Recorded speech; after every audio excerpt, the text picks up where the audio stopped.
As someone who likes to figure out ways in which I can become 1% better every day in my life, in my career, and in my finances, I consume a ridiculous amount of books that I love, by the way. And I've watched and listened to a lot of interviews by people who have gotten ahead on their journey and who have attained a level of success for themselves. And whilst I have found many of these materials to have given me immense value over the years, there are just certain times that I hear a particular thing and I'm like, no, that doesn't work. Sounds so cringe, sounds completely ridiculous, and is bad, bad advice that if we take literally can make us to completely feel dissatisfied with our lives and think that we are failures. So here are five popular advice that I've heard over the years that I find completely ridiculous and I will not be following.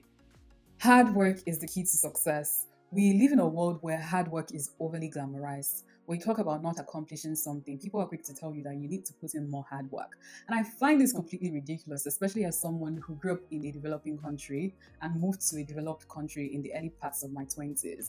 And just seeing the sharp contrast that exists between these two worlds is, in fact, a big reason why I think people need to stop peddling this idea that hard work alone is the key to success. If working hard was really the solution, we all know people who put in hours and hours of work, but at the end of the day, there's little to no outcome to show for it. We want to badly believe that things are fair and we live in a meritocracy. And whilst this is a noble belief to hold, the idea of a meritocracy only exists in utopia. And the last time I checked, we live on a planet called Earth and not utopia. Through my careful observation over the years, I have developed this equation for success, and you're allowed to disagree with me in the comments section. So, first of all, the idea that success is 99% hard work and 1% luck needs to be completely discarded. Whilst it is well intentioned and it would be applicable if the world were a fair place, but like I said earlier, we don't live in utopia, and so let's discard this idea in the bin. Now, let's look at this pie chart. It is nothing scientific, it's just something that I have developed through years of carefully observing the society. Hard work takes 20% of the chart, and your hard work is a combination of deliberate effort and the time invested in your craft. So, for instance, if you're a caterer, it is the time spent perfecting your art, and this could include expertly laying your cake, putting in the right amount of ingredients, and presentation of your cake. Obviously, the more you do it, the better you become at it. Let's go to the biggest piece of the pie. Sitting at 50% is the impact of randomness, chance events, you can call it luck. And as much as I am team, do not attribute all of your successes to external factors alone, because alone, imposter syndrome, playing victim, being super complacent is the outcome of that. I very much reverence and recognize the role that randomness plays in the discourse of success. And as much as we may not want to admit it, especially for people with type A personalities like myself, there is really such a thing like being in the right place at the right time, or even being in the wrong place at the wrong time. In this TED Talk by Bill Gross, titled The Single Reason Why Startups Succeed, and if you haven't watched the entire video, I think you should watch it. It is super amazing. He carried out a study to find out why startups fail or succeed. And interestingly, he found that the single biggest factor that accounted for startups' failure or success is timing. And so that means the timing to which the startup came into the market. On a more personal level, if you have a job interview at a time when your interviewer is hungry, chances that they will be irritable and pay less attention to what you're saying is very high. In a study conducted on Israeli judges, it was found that prisoners were less likely to get parole before lunch. And so, what is this 30% left, and why have I decided to talk about it last? You'll find out now. These are unfair advantages. It's anything that puts X in a far more privileged position than Y. So, for instance, if you're born into royalty like Prince William's, you're in a far higher societal ranking than the average person. It could also include your intelligence quotient, your looks, your heights, your geographical location where you're born. One of my unfair advantages is being the daughter of my father. And why do I say this? Amongst all of my father's siblings, he's the only one who had the opportunity of a formal university education, and he was able to pass that on to myself and my siblings. If I was born into a different circumstance, I probably wouldn't be where I am today. Now, the classic bukolaomok is to say that I get that people have unfair advantages, but if I internalize this narrative, I might take the posture of playing victim, and that's something that I am completely averse to. So what do I do? The first thing is to accept that life is unfair. Like I said earlier, we're not in utopia. Don't be delusional, okay? We are on earth and we have to come to the reality that things are unfair. Now, once I've done that, the next question I then ask myself is, if there's such a thing as an unfair advantage, Shouldn't there be a thing as a fair advantage? And also, what are fair advantages? In my opinion, fair advantages are the advantages that you acquire from zooming out and assessing the world to figure out ways in which you can raise your status. Now, let me keep this simple. For instance, if I did not grow up in a great neighborhood, I still have the opportunity to choose the kind of friends that I want to keep. And if I end up being around a good company of people who are driven, even though we don't have much now, our ability to raise our status is very high.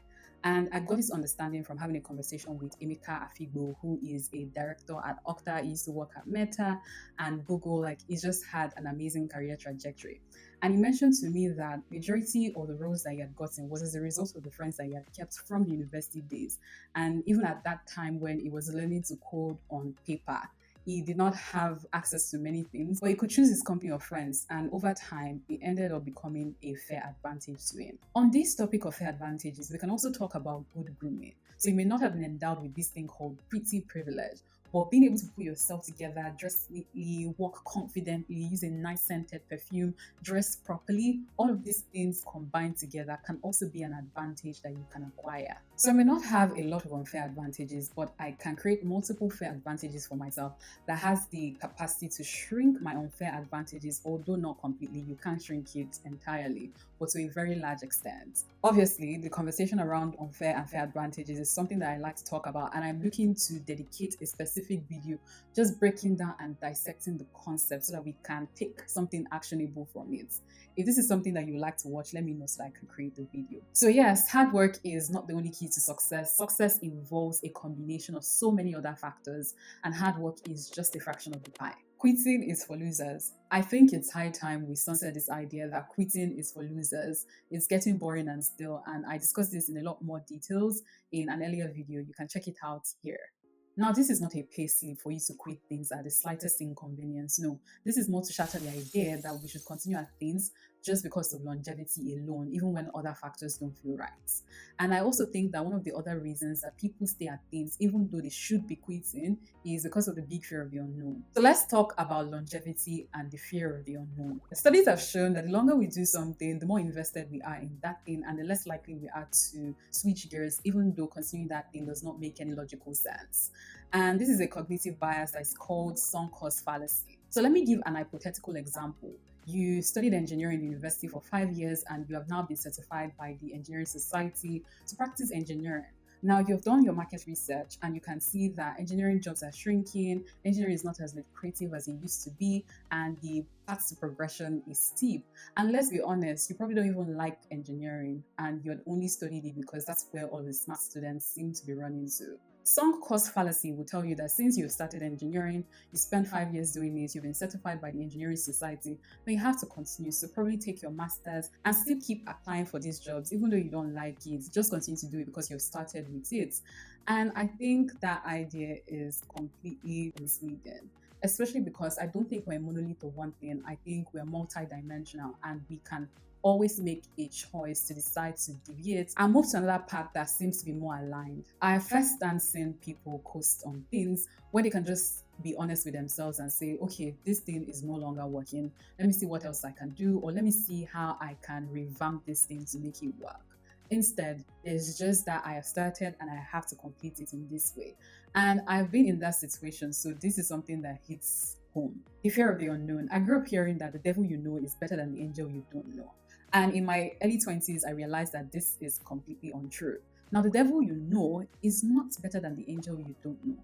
The devil may be better than the angel, but is not better than the angel. So there's no guarantee that the devil is better than the angel. So do I remain with the devil? And this could be a job, a relationship, it could be anything, because I am scared of the unknown. This is a question you have to answer for yourself. There's nothing certain about life, so our choice of certainty, even in the most damaging situation, is something that needs to be researched on. So no, quitting is not for losers. Quitting is an option that is available to everyone. If it's for you, it will not pass you by. My partner thinks that this is synonymous with the idiomatic expression that the patient dog eats the fattest bone. And I also think that this is similar to the latest trend that I don't chase, I attract. And whilst these sayings are well-intentioned, it's giving complacent, it's giving lazy, it's giving, tell me what else it's giving in the comment section. And whilst you're at it, remember to like this video. Okay? It's for you, it will pass you by if you have a nonchalant approach towards getting it. If you continue to live in Delulu land, it will most likely pass you by. In my opinion, the only times I think if it's for you, it will not pass you by is valid is if you've given that thing your best effort. So you have given the application your very, very best effort. Then if it's for you, it will not pass you by because at the end of the day, aside your hard work, like I said earlier, there are external factors that are beyond your control. If, however, you're not giving your best effort, it really will pass you by. Get out of the Lulu land because right now, the patient dogs, although are eating the fattest bone, but that's after the smarter ones have eaten all of the meat. Don't you want the meat? Focus on your strengths. Is focusing on your strengths a bad advice? No, but is the results of its literal application not optimally favorable? Yes. Your strengths are things that you naturally lean towards. They're your path of least resistance. You don't need to expend so much effort in doing them because you're just naturally good at doing it. This could include communication, creativity, or being analytical. I, however, think that a one-sided focus on strengths alone may cause more harm than good. And in my humble opinion, it is a very selfish thing to do. It's given, these are my strengths, so these are the only things that I'm going to focus on, and every other thing can go. Sometimes you need to address your weaknesses. For instance, if you're in a relationship, you need to be good at communicating, whether it's your strengths or not.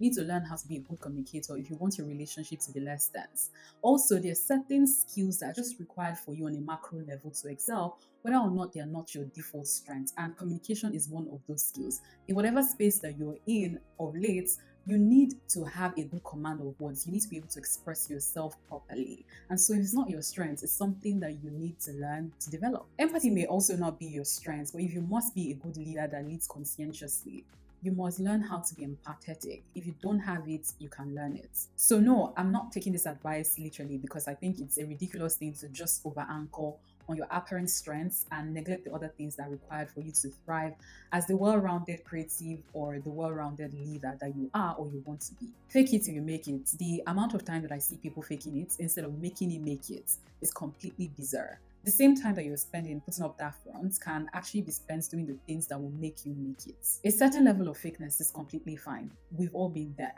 However, if all you're doing is spending your time, your effort, your money into looking the parts and not actually being the parts, then you're getting the whole idea completely wrong. Should you fake confidence even when you don't feel confident? Yes, I think you should.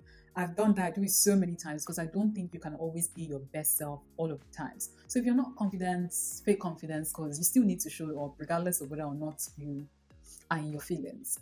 However, should you Photoshop yourself in front of Heathrow Airport and pretend like you're in England doing your masters?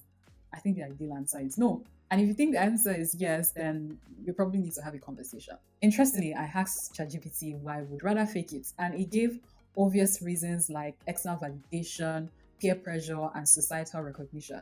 But it gave this one reason that just got me thinking. And it said that sometimes we like the idea and the appearance of achieving rather than the actual achievements. And I think that's why in many cases, a lot of people who have been recognized by Forbes will end up being found out later to be scams. So is fake it till you make it a bad advice? I think it depends on the context and the extent to which we fake it. If you watch this video to this point, let me know what you think. Do you find this advice as ridiculous as I do? Let me know in the comment section, okay? And don't forget to like this video. Enjoy the rest of your day, and I'll catch you on my next one. Bye.